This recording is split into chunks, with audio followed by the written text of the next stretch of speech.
warahmatullahi wabarakatuh. Alhamdulillah, salatu wassalamu ala sayyidina wa nabiyina wa qurrati a'yunina wa nura qulubina sayyidina Muhammad bin Abdullah wa ala alihi wa sahbihi wa man wala. Rabbi shrah li sadri wa yassir li amri wahlul 'uqdatam min lisani yafqahu qawli wahdi qalbi wa saddid lisani bihaqqi sayyidina Muhammad sallallahu alaihi wasallam. Allahumma salli wa sallim wa barik wa karrim wa 'azzim ala sayyidina Muhammadin miftahi bab rahmatillah adada ma fi ilmillah. Salatan wa salaman da'imaini bidawam mulkillah wa ala alihi wa sahbihi wa man wala. La hawla wa la quwwata illa billah, amma ba'du. Habaibana al-fudala Dariyat Rasulullah sallallahu alaihi wasallam. Habaib orang tua kita, semoga beliau senantiasa diberikan panjang umur, kebesaran dan ta'lim, nurul bashir nadir bin Habib Hussein bin Ahmad al-Hiyid. Semoga beliau selalu diberikan istiqamah, diberikan panjang umur. Juga aparat pemerintah, TNI Polri yang saya hormati, Panitia Maulid Agung Nabi Muhammad sallallahu alaihi wasallam, hadirin hadirat hadani Allah wa iyyakum, Allahumma amin ya rabbal alamin. Alhamdulillah, baru saja kita mendengarkan tausiah dari akhina al-karim Al-Ustaz Ahmad Bayhaqi Al-Hajj, kakak kelas kami di Hadramaut. Semoga beliau diberikan panjang umur. Setiap kita maulid, biasanya di kalangan habaib selalu tertulis dilarang merokok di saat acara maulid Nabi Sallallahu Alaihi Wasallam. Kenapa? Kami sadar alim ba'alawi di dalam majlisnya begitu sangat hati-hati sampai urusan masalah merokok.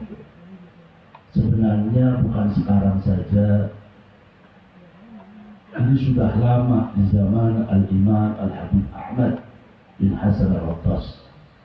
Beliau salah satu guru daripada Al-Habib Umar bin Abdullah Al-Syadri, pendiri Rubatarim, guru daripada Al-Imam Yusuf An-Nabhani, pengarang kitab Anwarul Muhammadiyah. Kalau nggak salah, Al-Habib Ahmad bin Hasan sebagaimana datuk beliau Al-Habib Umar bin Abdullah Al-Attas termasuk Karimul Ain, orang yang matanya dimuliakan oleh Allah, tidak berbuat maksiat karena dari kecil sudah tidak melihat. Kita tidak berani mengatakan buta, tapi kita mengatakan Karimul Ain, orang yang matanya dimuliakan oleh Allah Subhanahu wa taala. Begitu juga murid beliau Sya'ari bin Abdullah Baras. Wa fi riwayat juga Karimul Ain, murid daripada Al-Habib Umar bin Abdurrahman Al-Attas. Al-Habib Ahmad yang kita pegang ilmu beliau, karangan beliau tentang masalah majlis lebih baik dihindari dari asal rokok.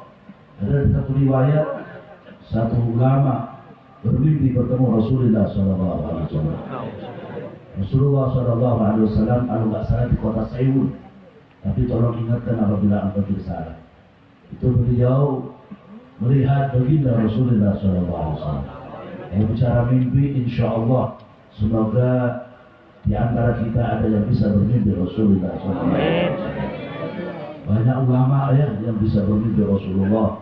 Ada ulama-ulama yang bukan hanya bermimpi, yang bahkan secara langsung tanpa lewat mimpi bermimpi Rasulullah SAW atau Rasulullah SAW. Dulu ada ulama Syahari Qasam, beliau setiap mengucapkan kalimat asyhadu an la ilaha illallah, mengucapkan assalamu alayka ayyuhan nabiyyu wa rahmatullahi wa barakatuh, langsung terdengar suara Nabi Muhammad SAW, wa alaikum ya syekh. Waktu itu semua masjid mendengar suara Nabi Muhammad SAW. Al-Imam Ahmad bin Hasan Al-Attas boleh menerangkan saat itu Rasulullah mau menghadiri satu majlis, yang majlis ini dibacakan zikir, dibacakan doa, dibacakan segala sesuatu yang untuk takarrub kepada Allah Subhanahu wa Ta'ala. Kemudian beliau masuk, tidak lama beliau keluar. Cara orang rapatnya betah. Tapi mohon maaf, saya jarang bahas ini karena kadang-kadang ada orang yang kurang terima. Saya pernah bahas di satu acara, saya ditanya, kitabnya apa? Padahal saya bawa kitabnya. Kitabnya apa? Keterangannya apa? Gitu. Makanya kami punya thariqah. Dari awal sudah saya katakan, kami Sadah Ali Ba'alawi mempunyai thariqah yang mengikuti jejak-jejak salafus saleh, di antaranya tentang majlis yang disepikan dari asap rokok. Waktu itu beliau masuk, tidak lama keluar. Tidak lama keluar beliau bertanya, ya Rasulullah, kenapa engkau tidak betah di majlis yang dimana dibacakan ayat Allah, dibacakan maulid, dibacakan zikir? Apa Rasulullah mengatakan? Ada mengatakan, saya lihat di pojok itu ada tumbak. Tumbak itu kalau nggak salah, Abu Musa lebih paham ini, lebih lama di Hadramut. Itu saya pernah tanya orang Badui, itu semacam kayak tembakau tapi disemit mana lambe. Jadi kayak wongina apa ya? Jadi mereka itu bukan gak ya, kalau gak itu pipi ya. Kalau ini di pinggir lambe itu. Ada satu di antara, ayo sekarang saya ini tembakau lah. No smoking because baru syaitan ya. Karena itu kuncinya saya. Na'udzubillah min. Dari itu maka kami mau belajar dari setiap majlis yang insya Allah majlis semacam ini insya Allah akan menyenangkan hati Nabi Muhammad SAW. Saya mendengar keterangan ini juga ada yang menerangkan itu baru asap rokok, menghindarkan pemikir Rasulullah SAW. Bagaimana apabila di dalamnya ada qatibur rahim? Bagaimana ada di dalamnya ada orang yang memutus tali silaturahim? Semoga kita insya Allah akan jadi orang yang ukhuwah Islamiyah. Allahumma amin ya rabbal. Ada sepanjang jalan gambar-gambar Masya Allah, saingan antara si Mauludan kalau si Caleg. Si Caleg akan orang calonnya berbebut. Itu perangkang, Masya Allah. Sebelum lagi ada jadi Abu Dhabi hajat besar, yakni pilpres. Maka kita perlu ukhuwah Islamiyah. Jangan sampai ada hubungan-hubungan yang kurang baik. Na'udzubillah min. Man qati'ur rahim walau mata fi jawfil Ka'bah mata su'ul khatimah. Apabila orang yang memutus tali silaturahim, dia 3 hari 3 malam tidak saling menyapa tanpa uzur ya, tanpa uzur, maka walau mata fi jawfil Ka'bah, walaupun orang tersebut meninggal di pinggirnya Ka'bah, mata su'ul khatimah. Na'udzubillah min. Perbedaan biasa, sangat biasa. Ikhtilaful ummati rahmatun. Perbedaan ulama rahmat. Biasa sekali.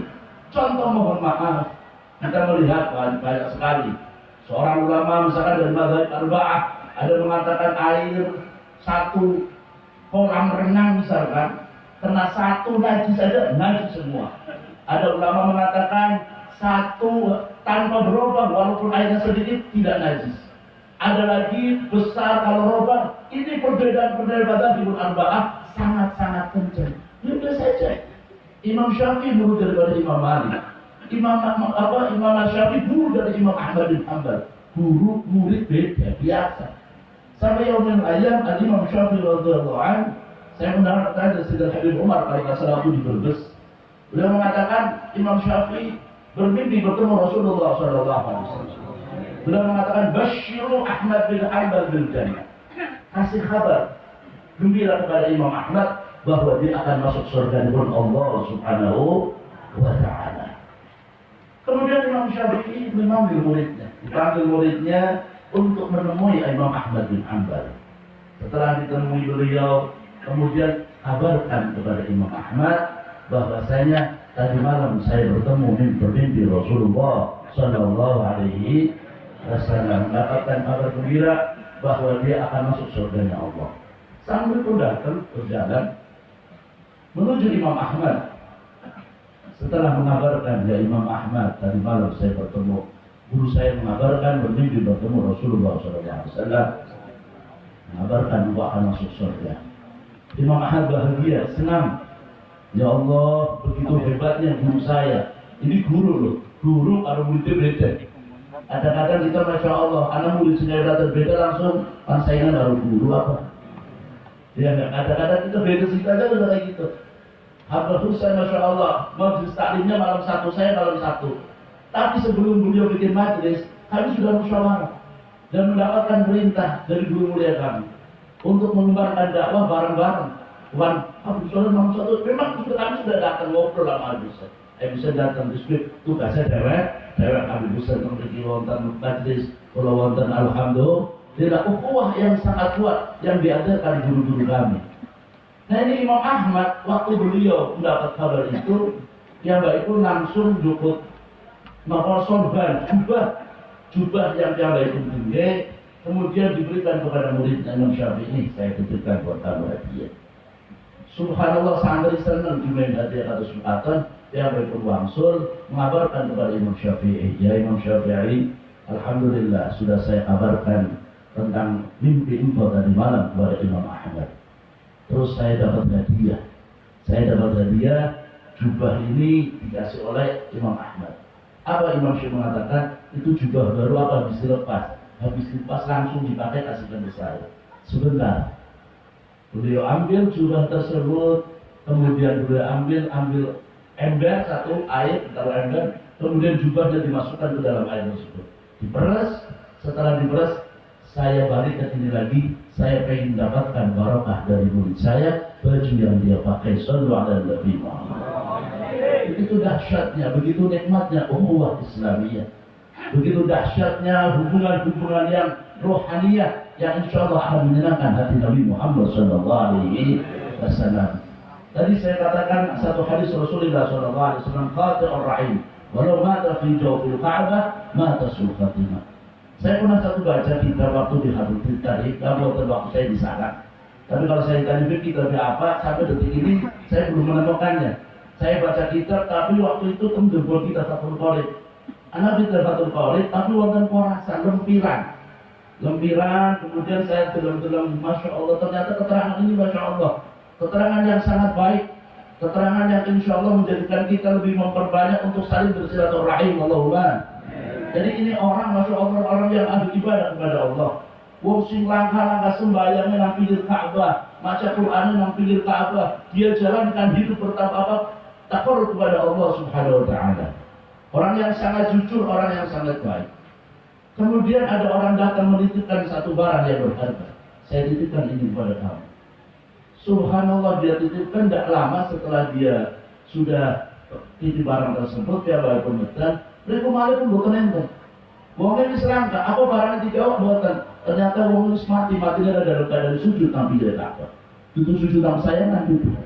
Nabi pinggir Ka'bah, di pinggir Ka'bah. Subhanallah, dicari-cari. Keterangan itu saya berhenti di situ. Tapi kemudian ada satu Habib waktu saya cerita itu meneruskan. Di situ akhirnya ketemu dengan saudaranya. Jadi tidak berhenti bahwa dia masuk neraka, tidak berhenti bahwa dia surah khatimah, tidak. Ternyata ada keterusannya, orang tersebut bertemu dengan satu orang ulama. Bagaimana caranya saya bisa menemukan barang saya? Sedangkan wong wis mati. Kemudian ulama tadi memberikan dua opsi. Kalau dia orang soleh, kamu datang ke Aizam sumur Zamzam. Kalau dia orang buruk, maka kamu datang ke Barhut. Tempat di mana arwah orang-orang yang akan masuk neraka Allah sudah teriak-teriak ada di luar Barhut. Ada teman saya dari Pasuruan, dia kalau sebelum Nabi Allah 1 minggu sudah pada berangkat ke sana, khidmah dengan Al-Habib Al-Masyhur. Ada beberapa itu, adalah satu yang cerita itu malam-malam kadang-kadang suara jeritan menghadapkan yang muncul dari gua Barhut itu. Dan itu gua pernah ada peneliti kalau nggak salah dari Prancis atau dari Jerman. Itu bawa ambang, bawa rantai, pengen masuk anak apa nang jero mau. Kalau nggak salah, wong ora sebalik mana. Ya karena wong kafir ayo ora ketemu kancane dia nang kono. Nah ini ternyata setelah orang ini ditanya, kalau dia orang soleh, maka kamu dia akan muncul di gua di sumur Zamzam. Dia ucapkan, Assalamualaikum, Assalamualaikum. Asal 3 kali tidak ada jawaban dari dalam sumur Zamzam. Kemudian dikatakan bahwa kalau gitu kamu ke Gua Barhut, barangkali orangnya ada di sana. Setelah diucapkan salam, subhanallah muncul. Kenapa? Ditanya, bapak kan ahli ibadah, bapak ahli sedekah, bapak ahli tahajud, sampai mata meninggal dalam keadaan sujud di pinggir Ka'bah. Ada dia ngomongkan, iya, urusan hukumullah, alhamdulillah, saya selesai. Ibadah saya selesai. Hidup sampai saya mati dalam keadaan sujud di jauh Ka'bah. Tapi kalau jiwa sedulur wadon, kalau sampai kalau mati orang pernah akur, ribut terus. Urusan warisan, urusan duit, ribut. Urusan rumah, ribut. Urusan ribut. Karena kan hal-hal yang sepele. Urusan pilihan lurah, kadang-kadang lurah yang mati jadi sih ribut. Urusan pilpres dan nulis biasa kayaknya ribut. Urusan masya Allah, hal-hal yang tidak perlu diributkan. Sampai kadang-kadang sampai dekat-dekatan sedulur. Kadang-kadang orang akur. Na'udzubillah min sallallahu alaihi Nabi Muhammad. Kemudian dia datang ke Barhut, dia cari ketemu, dia ngomong, saya itu punya salah dengan perempuan saudara saya. Dicari akan wadone, sedulur wadone, subhanallah ketemu, dia menyampaikan permintaan maaf. Barangkali saudara Anda punya maaf, punya salah, tolong dimaafkan. Sang perempuan tadi memaafkan, tak maaflah anakku, sedulur aku tak ngapura. Subhanallah, setelah diampura, Allah mengampuni dosanya, dia kembali masuk sumur Zam-Zam. Mengucapkan nama sumur Zam-Zam, assalamualaikum, muncul wajah wong ahli ibadah, sing mati dan mau lagi sujud, muncul dari sumur Zam-Zam dengan wajah bercahaya. Apa wajah ahli surga di Gusti Allah. Mulai orang dengan hadir di majlis ini, insya Allah semoga doa kita dikabul oleh Allah Subhanahu Wa Taala. Tadi hari bisa ngomong setengah jam baik, melas habis pada tetap disepuh. Saya juga terus terang memberi bubar pengajian. Kalau dari mulai jam 8 jadom sampai jam 10. Kemudian pengajian langsung pergi mulai pengapurannya karena saya terlambat. Tapi intinya kita minta kepada Allah Subhanahu Wa Taala. Semoga di Indonesia Tegal khususnya maulid terus bergerak berjalan terus. Allahumma amin ya rabbal.